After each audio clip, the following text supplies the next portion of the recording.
Wade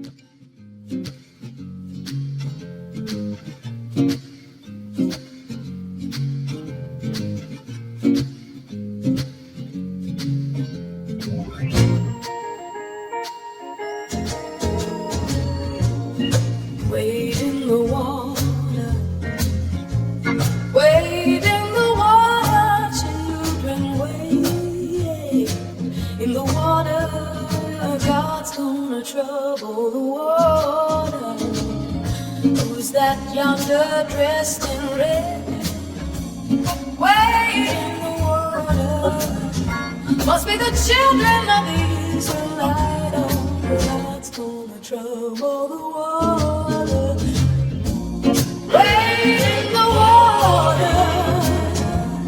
Wade in the water, children, wade in the water. God's gonna trouble the water.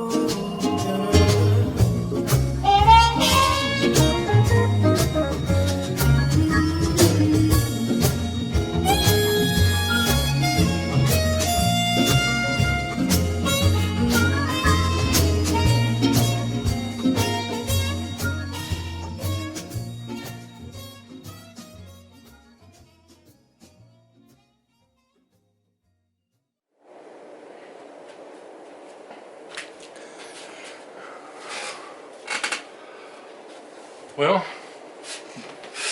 here we are again. I didn't bore you too much last time.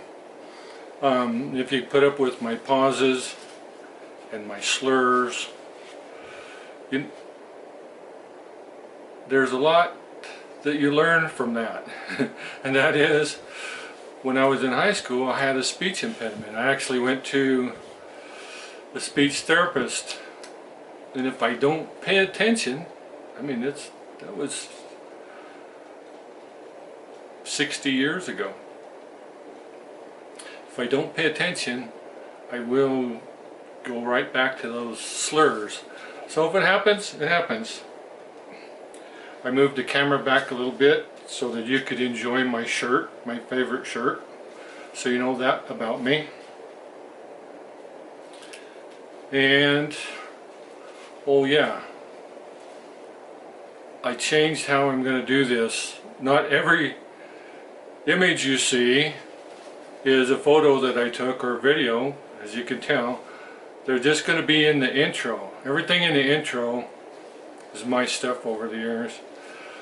But I found out that it's kind of a cool thing to go to Google Images to throw something up there to, you know, boost my thought that I'm trying to get across. Also, I learned a little bit of PowerPoint, so that's where you see some of that. As far as audio goes, I just have a Sony a6000 and the microphone that's coming from that. You might hear that fan, so maybe I should turn that down.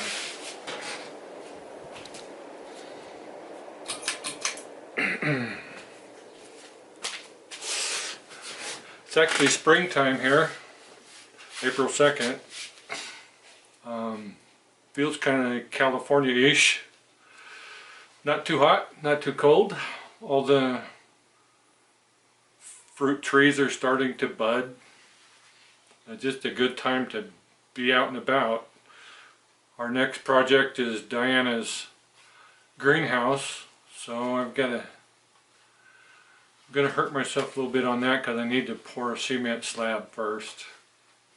But it's not going to be a fancy one. I'm just going to throw Quikrete out there, you know, form it with 2x4s, spread it out, and then just sprinkle water on it. I'm not going to mix it up first.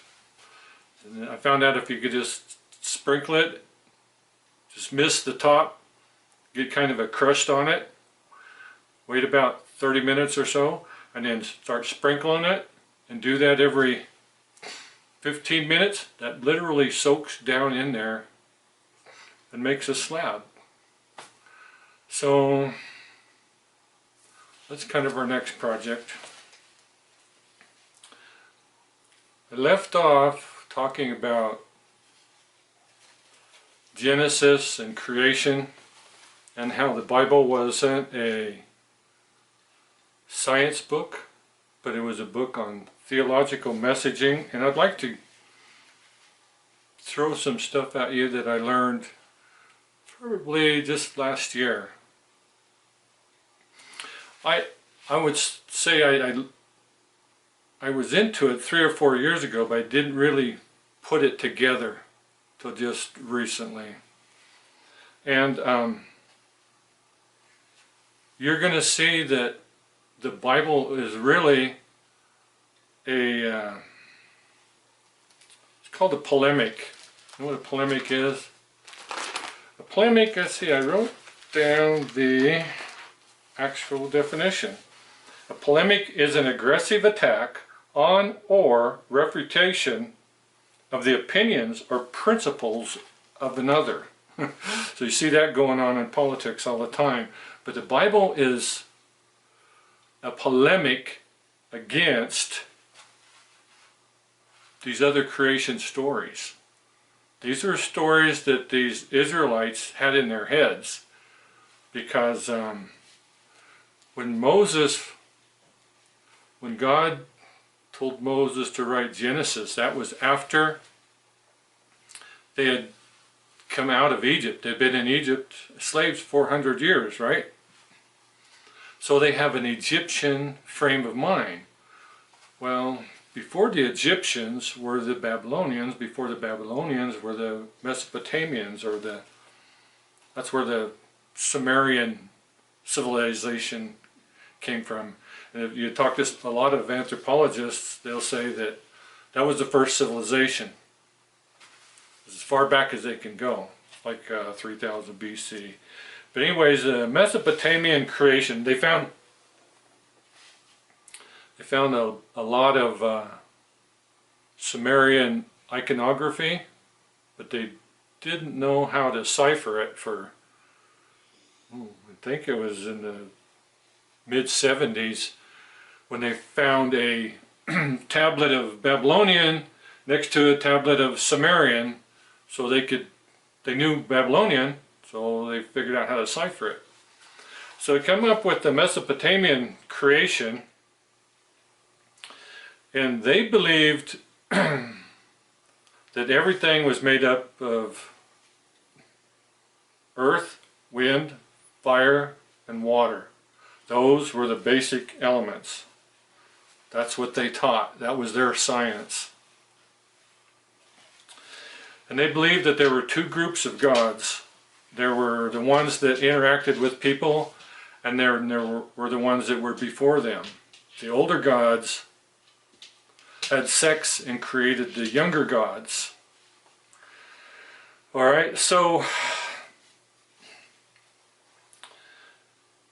and in their theology, the older gods are in the earth, the wind, fire, and the water, and you'll see idols depicting earth, wind, fire, so on. And the God is in those elements, the older gods. Alright? And in all of their theology, life comes from sex or from the ground, the seed of man or the seed of plants. And that's their theology. And there's I guess thousands of tablets now they found that have their mythologies on it.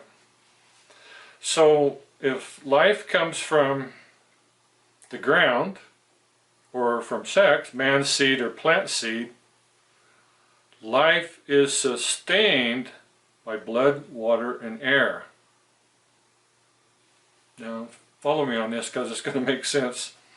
So the ancient creation stories, the stories that the Israelites had in their head when Moses came down off Sinai with his Genesis, Exodus, Leviticus, you know, the Old Testament Mosaic writings, you'll see that what was in their head was what I'm showing you now, so that when they read Genesis, things will start clicking. And so let's go to the Sumerian gods. Before the gods, this is, they don't really explain it. It's just before there were gods, there was water. That's a good idea. I would drink.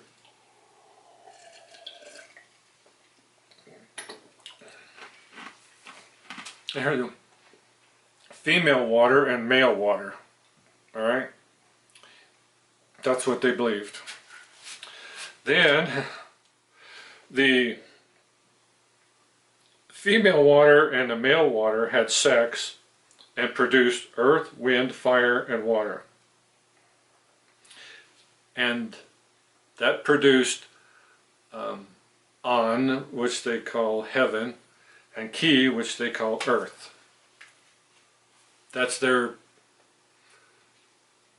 basic creation story. Now, that was about 3000 BC. About 1500 years later, or 1500 BC, you come along with the Babylonian Empire.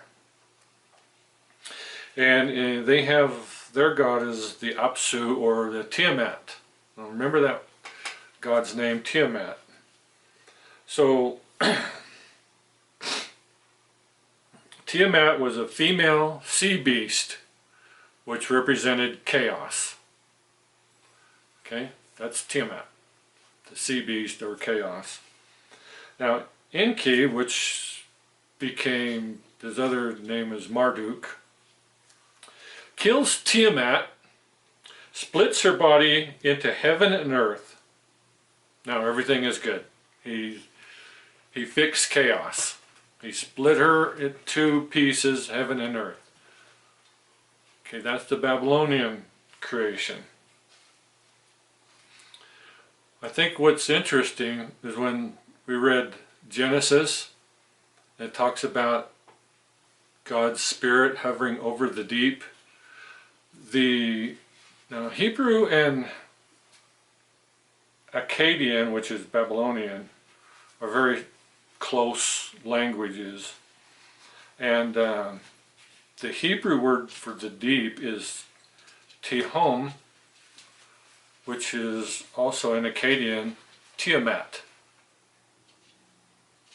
Are you starting to get a connection here? So that's in the Israelites' brain when Genesis comes along and says, wait a minute, let's get some things straight here.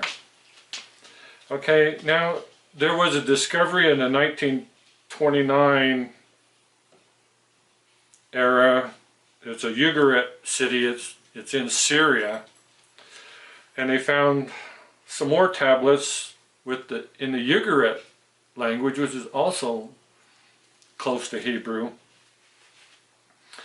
And the city in if you know anything about Syria, it's right borders Israel. It's their neighbors. Was back then, it is now. And the Ugarit city was the center of Baal worship. Now, they worship this god, and the word Baal in Hebrew means Lord, but they didn't worship the Lord, they worshipped their Lord, and he had several names. I think one of them was Ashtaroth, and what was it, a Moloch? Anyway, so it's kind of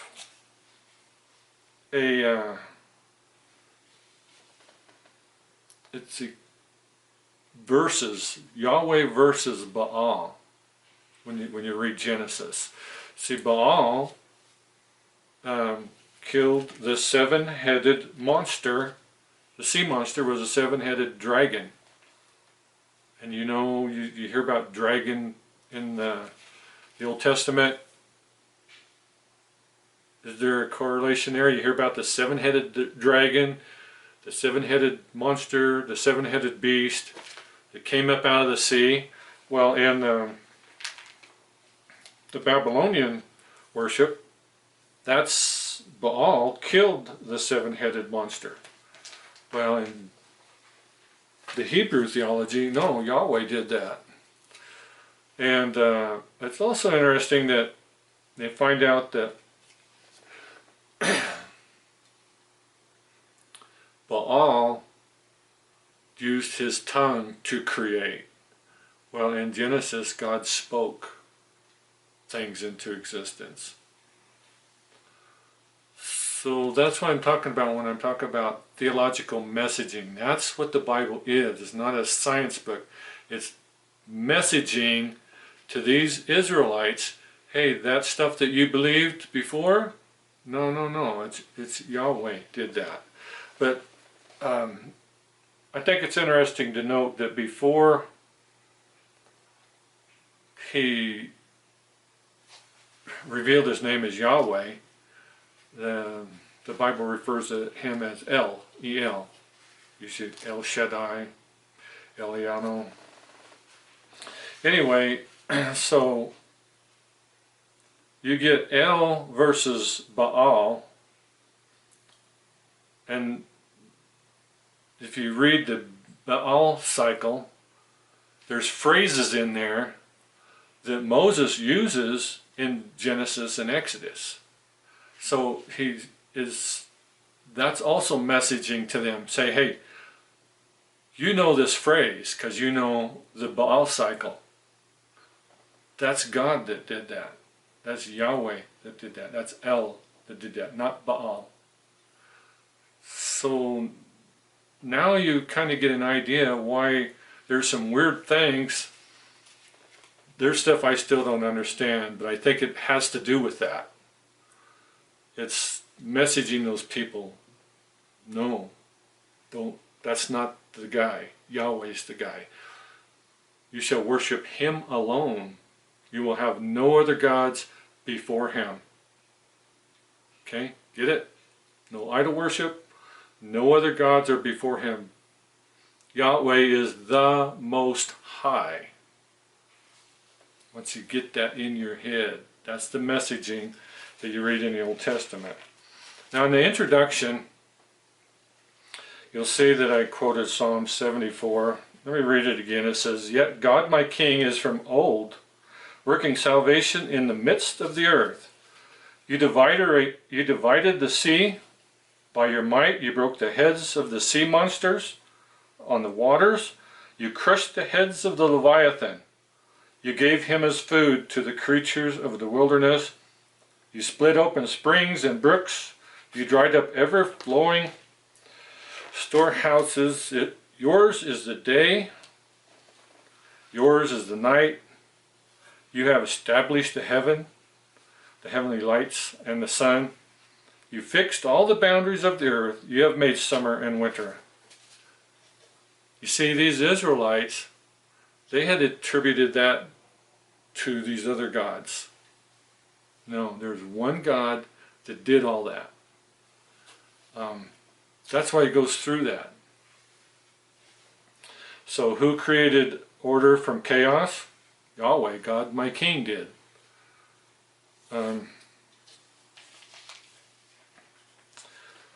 So I think you've probably heard of these Egyptian gods. So we've gone from Mesopotamian, which is Sumerian civilization, to Babylonian, to the Egyptian. Some of these gods you've probably heard of, like Amun. Some places it's called Atum Ra. The Atum is the older name, and it was changed to Ra, and in some places they call him Atum Ra. Anyways, then there is Hihu, Tenem, Kiku. You've heard of probably Osiris, Isis, Nephthys, Seth, and Osiris and Isis got together and they made Horus. So those are the main 9 gods. And when you read their mythology, there's the god of the air, the god of the water, the god of this, that, and the other, right? When you get to Horus, Horus had sex with, all these gods were having sex to have the other gods. Then Horus had sex with a female, and his lineage, all the firstborn of his lineage were considered kings, but they also were considered gods. So the Pharaoh was a god to the Egyptians and to the Israelite slaves. So it's called the Memphite theology. That's where you come up with all this stuff. So also in the Memphite theology, you find out that Adam Ra created through heart and tongue, through thoughts and speaking. So what did God do? He spoke things into existence. Well, you have to think to speak. So it's not a big leap for those Israelites to understand, oh yeah. Anyway, my dog wants in. So think about the 10 plagues. What was the first plague? No, Joe, stay out. He's scratching my door. Hold on, how did it get you? Good thing for notes. Right, we were talking about the Memphite theology. So you've got the god of the Nile. What was the first plague? It was God turned the Nile into blood. Didn't say turned it red. Didn't say made a red algae outbreak. See, a lot of theologians try to make miracles into something that could possibly happen. Well, that's not what a miracle is. A miracle is something that couldn't possibly happen.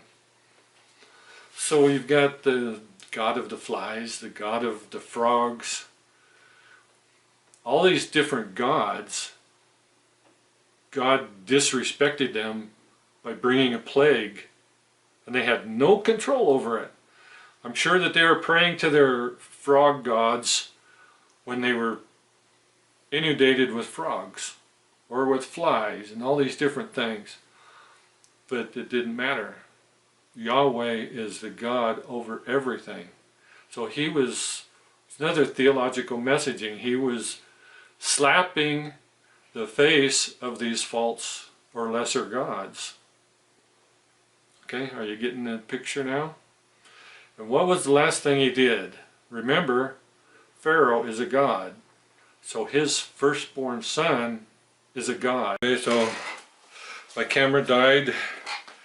Here we are the next day. If I can remember where I was at. I think I was about done. We're talking about the 10 plagues and how the last plague killed what would be the last god, or along the lineage of Horus, in the firstborn of the Pharaoh. So God is pretty well slapping the lesser gods and showing them who's boss. If you notice, he's making a big distinction in creation in that he made sure that you knew that when he formed man, he formed him out of the dust of the ground and then breathed life into him. There was no other gods involved, there was no sex, none of that stuff. No evolution of Homo sapien. It's just he formed him out of the dust of the earth. So you've got the elements plus energy plus spirit is what mankind was created from. Now you're going to find, well, you don't find it in any of the English translations, but there's a term that is used that's translated God, and it's the word Elohim. Elo or El.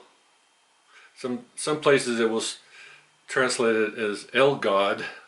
That's in the Hebrew, but it's you'll see it in the Hebrew Elohim. Now Elohim is kind of a tricky term because it not only just means the God, Yahweh, but it's also used as a term for any spiritual being, such as angels, referred to as Elohim, demons, Elohim, and even of mankind. So it gets a little tricky as far as that goes. But you'll notice that if you look in Exodus 23 or Deuteronomy 5:7, which is more or less the same thing, where it talks about thou shalt have no other gods before me. Right? Shall have no other Elohim before me. And he still hadn't revealed his name as Yahweh yet. But in Exodus 3:14, when Moses is talking to the burning bush before he even went back to Egypt, said, who shall I say have sent me? In other words, what's your name? And he said, tell them I am that I am. So we've heard that, but most people don't understand that the word I am that I am is the Greek yeah, kind of where you get Yahweh from. Yeah. And yeah means come to pass. So the meaning, besides the pronunciation, is he who causes to come to pass, or he who causes to be. In other words, the Creator. And I'll leave you with this. Whenever you read the Bible and in English and you'll see Lord, L-O-R-D, all in capitalizations, that's the Hebrew YHWH. That's where we get Yahweh from. See, in Hebrew they don't have vowels, so you have to add the vowels. In the King James, Y and J is the same letter. W and V is the same letter, so they translated it Jehovah. But if you talk to the ancient rabbis, or not the ancient rabbis, but the rabbis that have learned from ancient rabbis, they pronounce it Yahweh, but usually they won't pronounce it at all. They won't say the divine name. But the more accurate pronunciation would be Yahweh, which is I am that I am. So that'll end this video. The next video, we're going to get into some interesting science / philosophical stuff that I've come across that I think you'll find interesting. We'll leave the Bible alone for a little while. I love you guys, and stay tuned. Bye.